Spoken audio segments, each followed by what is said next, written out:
प्यारे बच्चों, एक बार फिर से स्वागत है आपका आपके अपने YouTube channel unique academic institute में। मैं राहुल चौधरी हमेशा की तरह एक बार फिर से आपके साथ हूं और आज हमारे हाथ में आपकी आज जो परीक्षा हुई है इंटरमीडिएट आर्ट्स हिंदी की, उसका प्रश्न पत्र हमारे हाथ में और यह प्रश्न पत्र संख्या है जी। और इसके ऑब्जेक्टिव क्वेश्चन हम लोग अभी करने वाले हैं और जल्दी नहीं बल्कि सही ऑब्जेक्टिव करने के लिए हम यहाँ पे बैठे हैं। तो चलिए बगैर समय गंवाए जल्दी कोशिश करते हैं कि आपसे 100 ऑब्जेक्टिव का आंसर कर दें। सबसे पहले नहीं लेकिन सबसे सटीक उत्तर हम आपको देने वाले हैं। तो पहला प्रश्न है, सिपाही की मां एकांकी की कथा वस्तु है और इस प्रश्न का जो सही उत्तर है वो है निम्न मध्यम वर्ग की यानी ऑप्शन ए इसका सही आंसर है।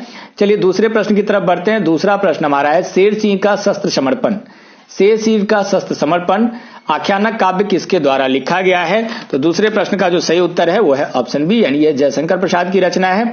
तीसरे प्रश्न की तरफ आते हैं। तीसरा प्रश्न हमारा कहता है कि कविता जो कुछ कह रही है उसे सिर्फ वही समझ सकता है जो इसके एकाकीपन में मानवता की आवाज सुन सकता है। कथन किसका है? तो इस प्रश्न का जो सही उत्तर है वो थियोडर एरोडोना का यह कथन है। तो ऑप्शन ए इसका सही आंसर है। चलिए अब हम चौथे प्रश्न की तरफ आते हैं। चौथा प्रश्न हमारा कहता है कि नामवर सिंह का जन्म कहां हुआ था? तो चौथे प्रश्न का जो सही उत्तर है वो है ऑप्शन ए, नामवर सिंह का जन्म जीयनपुर में हुआ था। पांचवें प्रश्न की तरफ बढ़ते हैं। पांचवा प्रश्न हमारा कहता है, नभादास जी किस धारा के संत थे? तो इस प्रश्न का जो सही उत्तर है पांचवें प्रश्न का वो है ऑप्शन सी यानी वैष्णव दर्शन के संत थे। चलिए छठे प्रश्न की तरफ आते हैं। छठा प्रश्न करता है, नभादास किसके शिष्य थे? तो छठे प्रश्न का सही उत्तर है ऑप्शन ए, नभादास अग्रदास के शिष्य थे। सातवें प्रश्न की तरफ आते हैं, चिर विषाद मलिन मन की किस कविता की पंक्ति है? तो सातवें प्रश्न का सही उत्तर है ऑप्शन सी यानी तुमुल कोलाहल कला की पंक्ति है। आठवें प्रश्न की तरफ आते हैं। आठवां प्रश्न हमारा कहता है कि सुभद्रा कुमारी चौहान का जन्म कब हुआ था? तो सुभद्रा कुमारी चौहान का जन्म हुआ था ऑप्शन डी यानी 16 अगस्त 1904 को सुभद्रा कुमारी चौहान का जन्म हुआ था। नौवें प्रश्न की तरफ हम आते हैं। नौवां प्रश्न हमारा कहता है, घास में दुबका आकाश किसकी रचना है? तो नौवें प्रश्न का जो सही उत्तर है वो है ऑप्शन ए यानी अशोक वाजपेयी की रचना है घास में दुबका आकाश। 10वां प्रश्न है, ज्ञानेंद्र प्रति बिहार लोक सेवा आयोग द्वारा चयनित होकर किस पद पर पदस्थापित हुए? तो ज्ञानेंद्र प्रति जो है वो इसका सही आंसर है कारा अधीक्षक यानी ऑप्शन बी इसका सही आंसर है 10वें प्रश्न का। कारा अधीक्षक के पद पर वो चयनित हुए। अब 11वें प्रश्न की तरफ बढ़ते हैं। 11वां प्रश्न हमारा कहता है, चरम व्यक्तिकता की परम सामाजिकता किस शीर्षक पाठ की पंक्ति है? चरम व्यक्तिकता की परम सामाजिकता है किस शीर्षक पाठ की पंक्ति है? तो 11वें प्रश्न का जो सही उत्तर है वो है ऑप्शन सी यानी प्रगीत और समाज की यह पंक्ति है। 12वां प्रश्न हमारा कहता है, यथार्थ के इस लेन देन का नाम ही संसार है, यह पंक्ति किसके द्वारा लिखी गई है? तो 12वें प्रश्न का सही उत्तर है ऑप्शन बी यानी यह पंक्ति मलयज के द्वारा लिखी गई है। 13वां प्रश्न हमारा क्या कहता है, देखिए, चित्ररेखा किस कवि की रचना है? तो 13वें प्रश्न का सही उत्तर है ऑप्शन ए, चित्ररेखा मलिक मोहम्मद जैसी की रचना है। 14वें प्रश्न की तरफ आते हैं। 14वां प्रश्न हमारा कहता है, 14वां प्रश्न करता है कि रंभाती गौ खड़िकनी में बछड़ा हित धाई, यह पंक्ति किस शीर्षक कविता से है? तो 14वें प्रश्न का सही उत्तर है ऑप्शन सी, सूरदास के पद से इसको लिया गया है। चलिए 15वां जो प्रश्न है हमारा उसको देखते हैं। 15वां प्रश्न हमारा कहता है, कवितावली किसके द्वारा लिखी गई है? तो 15वें प्रश्न का सही उत्तर है तुलसीदास के द्वारा लिखी गई है। 16वें प्रश्न की तरफ बढ़ते हैं। 16वां प्रश्न हमारा कहता है, तुलसीदास ने अपने युग की किन दो साहित्यिक भाषाओं को अपनाया? तुलसीदास ने अपने युग की किन दो साहित्यिक भाषाओं को अपनाया? यह हमारा 16वां प्रश्न है। तो 16वें प्रश्न का सही उत्तर है ऑप्शन सी, अवधी और ब्रज भाषा को उन्होंने अपनाया। 17वें प्रश्न की तरफ बढ़ते हैं। 17वां प्रश्न हमारा कहता है, नभादास की राम भक्ति मर्यादा के स्थान पर और 17वें प्रश्न का सही उत्तर है मर्यादा के स्थान पर माधुर्य भाव का पुट था। ठीक है, अब हम 18वें प्रश्न की तरफ आते हैं। 18वां प्रश्न हमारा कहता है, छत्रसाल के कितने छंद में महाराजा छत्रसाल की वीरता का यशोगान किया गया है? तो 18वें प्रश्न का सही उत्तर है ऑप्शन डी यानी 10 छंद में किया गया था। अब 19वें प्रश्न की तरफ आते हैं। 19वां प्रश्न हमारा कहता है कि कंकाल उपन्यास किस कवि की रचना है? कंकाल उपन्यास किस कवि की रचना है? यह है हमारा 19वां प्रश्न। तो 19वें प्रश्न का सही उत्तर है जयशंकर प्रसाद की रचना है, यानी ऑप्शन बी करेक्ट आंसर है। और 20वां प्रश्न है, मैं असहाय दिवस बैठी ही रही उठ गया छौना मेरा, यह पंक्ति किस शीर्षक कविता से है? तो यह पंक्ति जो है पुत्र वियोग शीर्षक कविता से ली गई है। तो अब 21वें प्रश्न की तरफ हम बढ़ते हैं। तो 21वां प्रश्न हमारा क्या कहता है? देखिए 21वां प्रश्न कहता है खून पसीना एक करना मुहावरे का अर्थ है। तो खून पसीना एक करना मुहावरे का अर्थ होता है कठिन परिश्रम करना, और यथेष्ट शब्द का संधि विच्छेद है। यह आपका 22वां प्रश्न है। तो यथा जो इष्ट होता है यथेष्ट का संधि विच्छेद। चलिए 23वें प्रश्न की तरफ बढ़ते हैं। 23वां प्रश्न कहता है गूलर का फूल होना मुहावरा का अर्थ है। तो देखिए इसमें गूलर का फूल होना का मतलब होता है कभी कभी दिखाई देना, या द्वितीय का चांद होना, या दिखाई न देना, लापता होना। इसका सही यहां पे ऑप्शन यानी ऑप्शन डी 23वें प्रश्न का सही उत्तर है। 24वें प्रश्न की तरफ हम बढ़ते हैं। 24वां प्रश्न हमारा क्या कहता है ये देखते हैं। 24वां प्रश्न हमारा कहता है जाता रहता था पदबंध है। तो जाता रहता था कौन सा पदबंध है? तो इस प्रश्न का सही उत्तर है ऑप्शन ए यानी क्रियापदबंध है। जाता रहता था क्रियापदबंध है। 25वें प्रश्न की तरफ बढ़ते हैं। दिवाली शब्द संज्ञा है। दिवाली शब्द कौन सी संज्ञा है? तो दिवाली शब्द जो है वो व्यक्तिवाचक संज्ञा है, यानी ऑप्शन बी इसका करेक्ट आंसर है। ठीक है, अब हम बढ़ते हैं 26वें प्रश्न की तरफ। 26वां प्रश्न हमारा क्या कहता है? सेना शब्द है। सेना शब्द है। अब सेना पुल्लिंग है या स्त्रीलिंग है, ये हमसे पूछा जा रहा है। तो 26वें प्रश्न का सही उत्तर है कि सेना स्त्रीलिंग है। चलिए 17वें प्रश्न में आते हैं। 17वां प्रश्न कहता है कि रोटी मत खाओ क्योंकि वह जली है, कौन सा सर्वनाम है? तो 27वें प्रश्न का जो सही उत्तर है वो है ऑप्शन सी यानी कि निश्चयवाचक सर्वनाम है। चलिए अब हम 28वें प्रश्न की तरफ आते हैं। जाति शब्द का विशेषण है। 28वां प्रश्न हमारा पूछ रहा है कि जाति शब्द का विशेषण है। तो इसका सही आंसर है ऑप्शन सी यानी जातीय। 29वां प्रश्न हमारा क्या कहता है? 29वां प्रश्न हमारा कहता है कि कार्य करने वाला के लिए एक शब्द है, यानी एक शब्द अनेक शब्दों का एक शब्द है। तो कार्य करने वाला के लिए एक शब्द है कार्यकर्ता। आपका ऑप्शन ए जो है वो सही आंसर है। अब हम 30वें प्रश्न की तरफ बढ़ते हैं। 30वां प्रश्न हमारा कहता है सत शब्द है। सत शब्द है। तो सत शब्द आपका जो है वो तत्सम शब्द है, यानी कि ऑप्शन ए आपका करेक्ट आंसर है।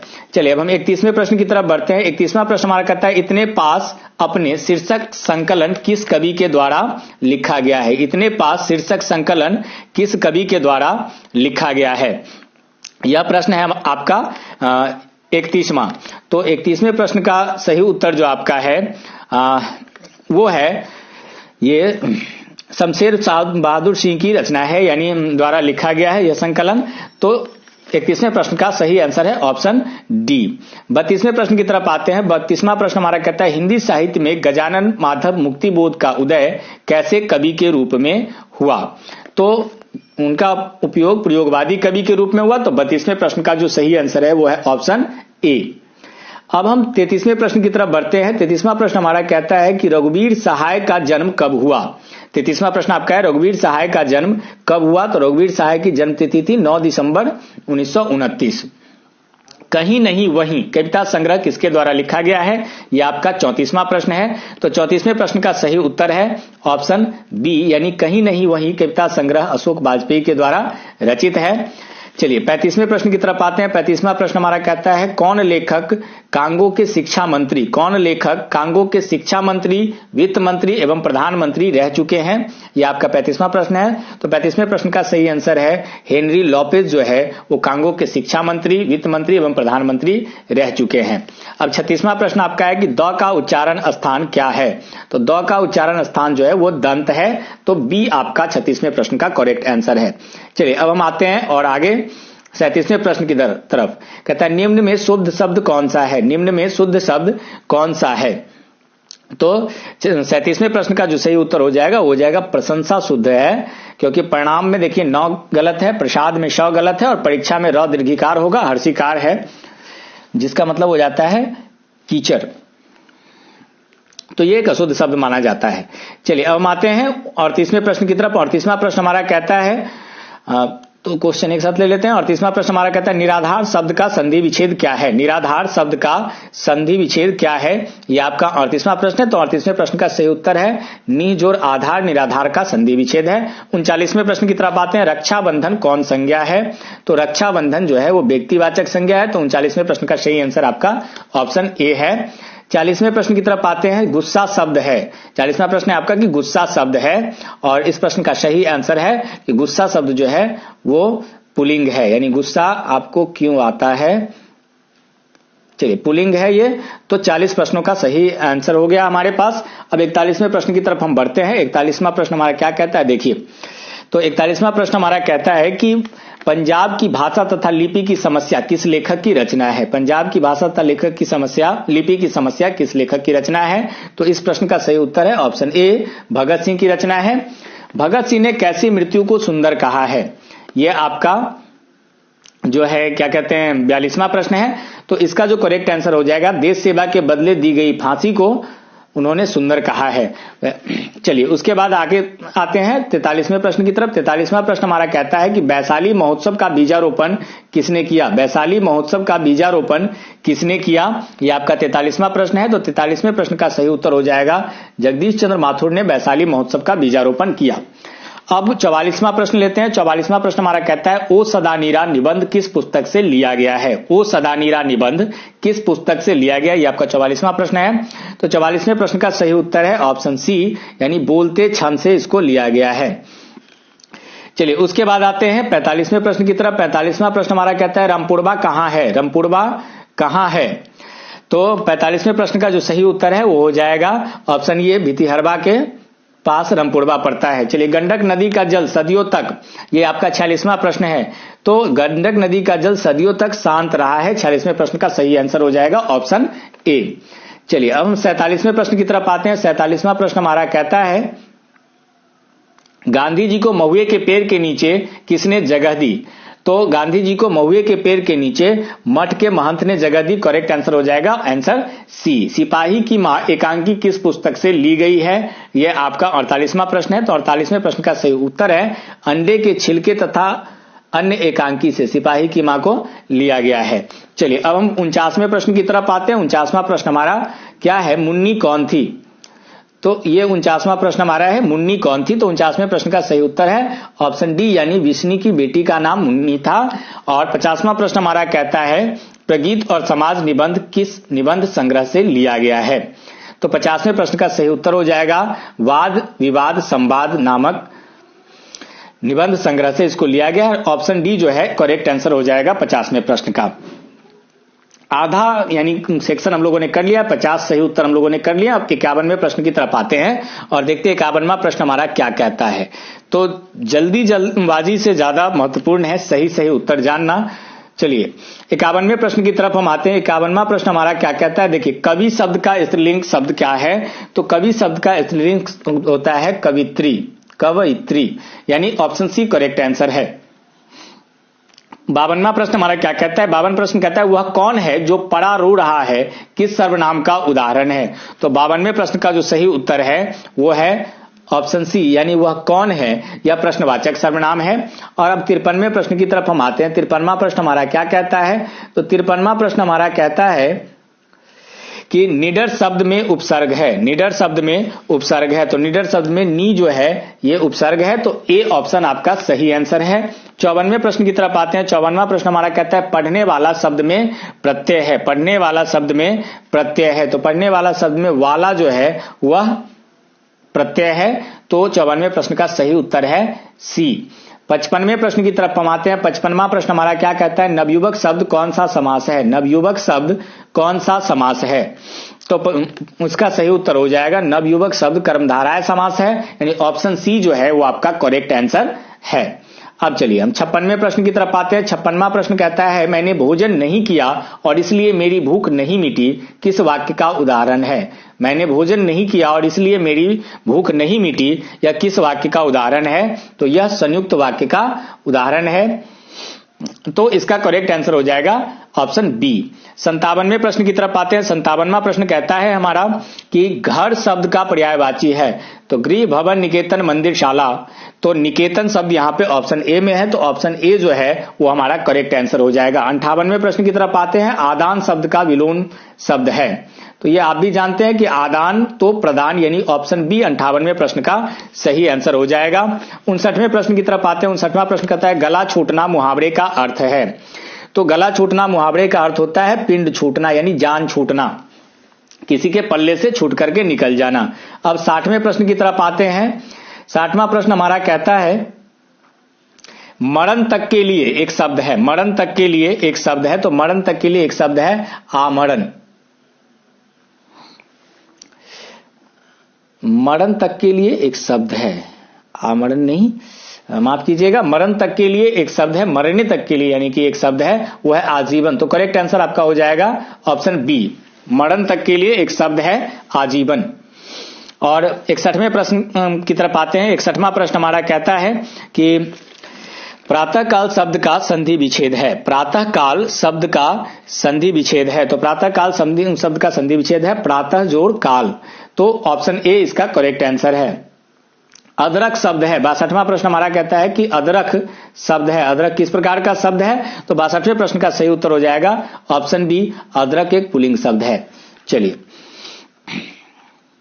अब 63वें प्रश्न की तरफ आते हैं। 63वां प्रश्न क्या कहता है ये देखते हैं। 63वां प्रश्न कहता है कि नीलगाय शब्द कौन समास है? नीलगाय शब्द कौन समास है? तो 63वें प्रश्न का सही उत्तर हो जाएगा ऑप्शन बी, नीलगाय कर्मधारय समास है। अब 64वें प्रश्न की तरफ आते हैं। घर शब्द का पर्यायवाची है।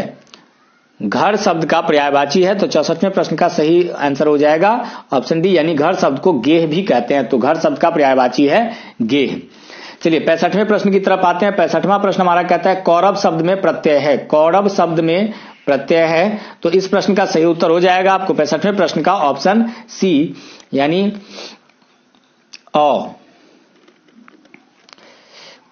कौरव शब्द में प्रत्यय है। 65वें प्रश्न का सही उत्तर हो जाएगा और अब हम आते हैं 66वें प्रश्न की तरफ। 66वां प्रश्न हमारा कहता है कि उपकार शब्द में उपसर्ग है। उपकार शब्द में उपसर्ग है। तो उपकार शब्द में उ जो है वो उपसर्ग है। तो 66वें प्रश्न का आंसर हो जाएगा ऑप्शन ए।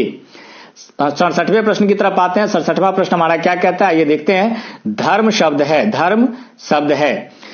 तो धर्म शब्द जो है वो पुल्लिंग है।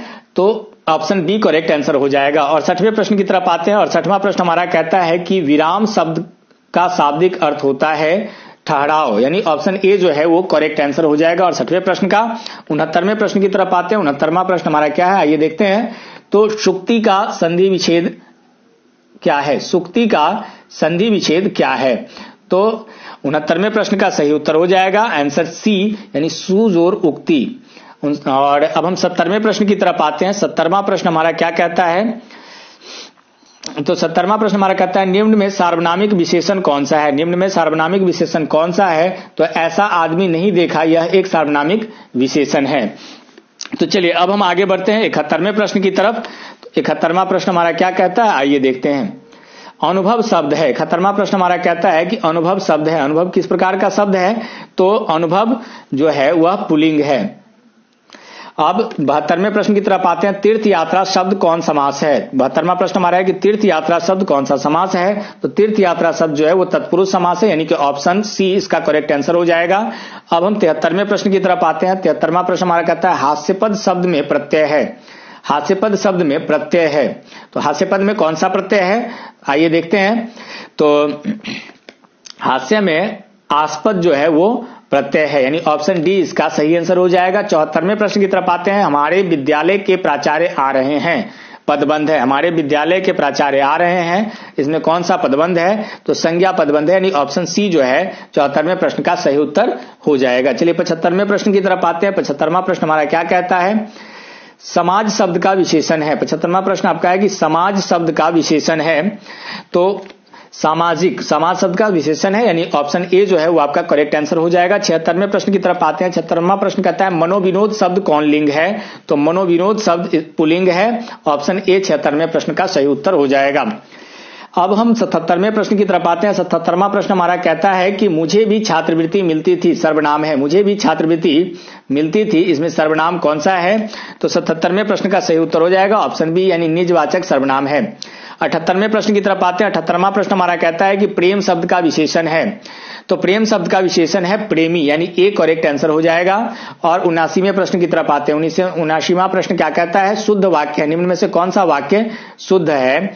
तो 79वें प्रश्न का जो सही उत्तर है वह है ऑप्शन डी, यानी कि यह बात कहने में किसी को संकोच नहीं होगा, यह एक शुद्ध वाक्य है। चलिए अब हम आते हैं 80 प्रश्न पर। 80 प्रश्न हमारा कहता है कि बेईमान शब्द की प्रकृति है, बेईमान शब्द की प्रकृति है, तो बेईमान शब्द की प्रकृति है विदेशज, तो करेक्ट आंसर हो जाएगा ऑप्शन ए।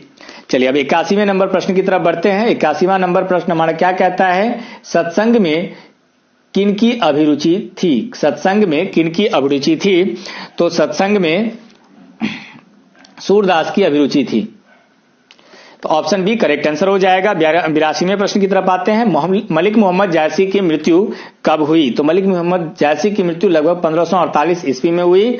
जायसी का जन्म स्थान है, यानी ऑप्शन 82वें प्रश्न का सही आंसर हो जाएगा ऑप्शन ए। 83वें प्रश्न की तरफ आते हैं। जायसी का जन्म स्थान है, यह आपका 83वां प्रश्न है कि जायसी का जन्म स्थान है, तो जायसी का जन्म स्थान जायस कब्र अमेठी में है। 84वें प्रश्न में साहित्य लहरी के रचनाकार हैं, तो साहित्य लहरी के रचनाकार नभादास हैं, यानी ऑप्शन बी जो है वो आपका करेक्ट आंसर हो जाएगा। 85वें प्रश्न में तो आते हैं। 85वां प्रश्न हमारा कहता है कि काशी में कितने वर्ष रहकर तुलसीदास विद्या अध्ययन किए? काशी में कितने वर्ष रहकर तुलसीदास विद्या अध्ययन किए? तो 15 वर्षों तक, यानी कि ऑप्शन बी करेक्ट आंसर है। संसार शब्द कौन संज्ञा है? ये 86वां प्रश्न है। संसार शब्द कौन संज्ञा है? तो संसार शब्द जो है वो व्यक्तिवाचक संज्ञा है, यानी ऑप्शन सी करेक्ट आंसर है। अब 87वें प्रश्न की तरफ आते हैं। 87वां प्रश्न हमारा क्या कहता है ये देखते हैं।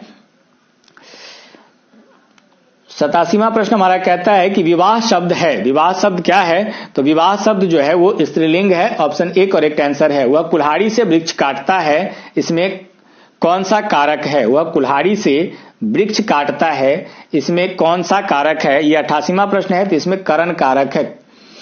अब 89वें प्रश्न की तरफ आते हैं। 89वां प्रश्न कहता है कि रात शब्द का विलोम है, रात शब्द का विलोम है, तो दिन जो होता है वो रात का विलोम होता है, यानी ए जो है आपका करेक्ट आंसर है। और 90वां प्रश्न हमारा कहता है कि शिवालय शब्द कौन सा समास है? 90वां प्रश्न हमारा कहता है कि शिवालय शब्द कौन सा समास है? तो इसका जो करेक्ट आंसर हो जाएगा ऑप्शन सी, यानी तत्पुरुष समास है।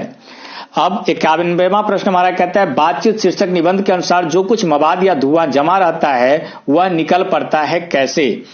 तो वह बातचीत के जरिए निकल पड़ता है, तो ऑप्शन सी इसका करेक्ट आंसर हो जाएगा। अब 92वां प्रश्न और 93वां प्रश्न हमारे सामने है एक साथ। तो 92वां प्रश्न कहता है कि बिना फेरे घोड़ा बिगड़ता है और बिना लड़े सिपाही, यह पंक्ति किस कहानी में है? तो इस प्रश्न का जो सही उत्तर है वो है उसने कहा था शीर्षक पाठ में, यह है, यानी ऑप्शन डी इसका सही आंसर है। 93वां प्रश्न दल विहीन लोकतंत्र किसके मूल उद्देश्यों में है? दल विहीन लोकतंत्र किसके मूल उद्देश्यों में है? तो मार्क्सवाद तथा लेनिनवाद के उद्देश्यों में दल विहीन लोकतंत्र है, यानी ऑप्शन बी जो है वो आपका करेक्ट आंसर है 93rd क्वेश्चन का। 94th क्वेश्चन की तरफ आते हैं। 94th क्वेश्चन हमारा कहता है नर और नारी एक ही द्रव्य की ढली दो प्रतिमाएं हैं, यह पंक्ति किस शीर्षक पाठ की है? नर और नारी एक ही द्रव्य की ढली दो प्रतिमाएं हैं, यह पंक्ति किस शीर्षक पाठ की है? तो 94वें प्रश्न का जो सही उत्तर है वो है ऑप्शन सी, यानी अर्धनारीश्वर शीर्षक से इसको लिया गया है। 95वां प्रश्न रोज शीर्षक कहानी में किसने पूछा तुम कुछ पढ़ती लिखती नहीं? रोज शीर्षक कहानी में किसने पूछा कि तुम कुछ पढ़ती लिखती नहीं? तो इस प्रश्न का सही उत्तर है आंसर ए, यानी लेखक ने कहा कि तुम कुछ पढ़ती लिखती नहीं। 96th क्वेश्चन की तरफ आते हैं। 96th क्वेश्चन है एक लेख और एक पत्र के लेखक कौन है? एक लेख और एक पत्र के लेखक कौन है? तो एक लेख और एक पत्र के लेखक है भगत सिंह, तो ऑप्शन सी इसका करेक्ट आंसर है। 97वां प्रश्न है वसुंधरा भोगी मानव और धर्मांध मानव एक ही सिक्के के दो पहलू है, यह पंक्ति किसके द्वारा लिखी गई है? तो इस प्रश्न का सही उत्तर है ऑप्शन डी, यानी यह जगदीश चंद्र माथुर के द्वारा लिखी गई है। तो ऑप्शन डी जो है ये इसका करेक्ट आंसर है। 98वां प्रश्न है, गांधी जी की झोपड़ी को डैश ने जला दिया। तो 98वें प्रश्न का जो सही उत्तर है वो है ऑप्शन सी, यानी एमन साहब के कर्मचारियों ने गांधी जी की झोपड़ी को जला दिया। एमन साहब के कर्मचारियों ने गांधी जी की झोपड़ी को जला दिया। तो इसका ऑप्शन सी जो है वो करेक्ट आंसर है। 99वां प्रश्न है हमारा, सरैयामन ताल का जल कैसा है? सरैयामन ताल का जल कैसा है? तो ऑप्शन डी करेक्ट आंसर है, यानी सरैयामन ताल का जल जो है वो गंदा है। तो प्यारे बच्चों, अगर आप साइंस के विद्यार्थी हैं, एक प्रश्न का उत्तर मुझे और बताना है। इससे पहले मैं एक बात बता दूं कि अगर आप साइंस के विद्यार्थी हैं तो आपको चाहिए कि जो आपके लेसन्स हैं उसको जितना थॉरो, और खासतौर से लेखक के विषय में जितनी अधिक जानकारी आप लेकर के जाएंगे उतना अधिक आपके मार्क्स बढ़ने की संभावना जो है वो बनी रहेगी। तो 100वां प्रश्न और अंतिम प्रश्न है, सिपाही की मां एकांकी में विष्णी चारपाई के पास मोढ़े पर बैठी क्या करती दिखाई देती है? तो इस प्रश्न का सही उत्तर है सूत काटती हुई दिखाई देती है, यानी ए जो है इसका करेक्ट आंसर है। तो इस प्रकार से 100 के 100 प्रश्नों के बिल्कुल सटीक उत्तर आपके सामने हैं। और हम मिलेंगे फिर कल। हिंदी की जो विज्ञान की परीक्षा हो जाती है उसके बाद सबसे जल्दी नहीं लेकिन सबसे सटीक उत्तर हम आपको देते हैं। फिर मिलेंगे, तब तक के लिए गुड बाय।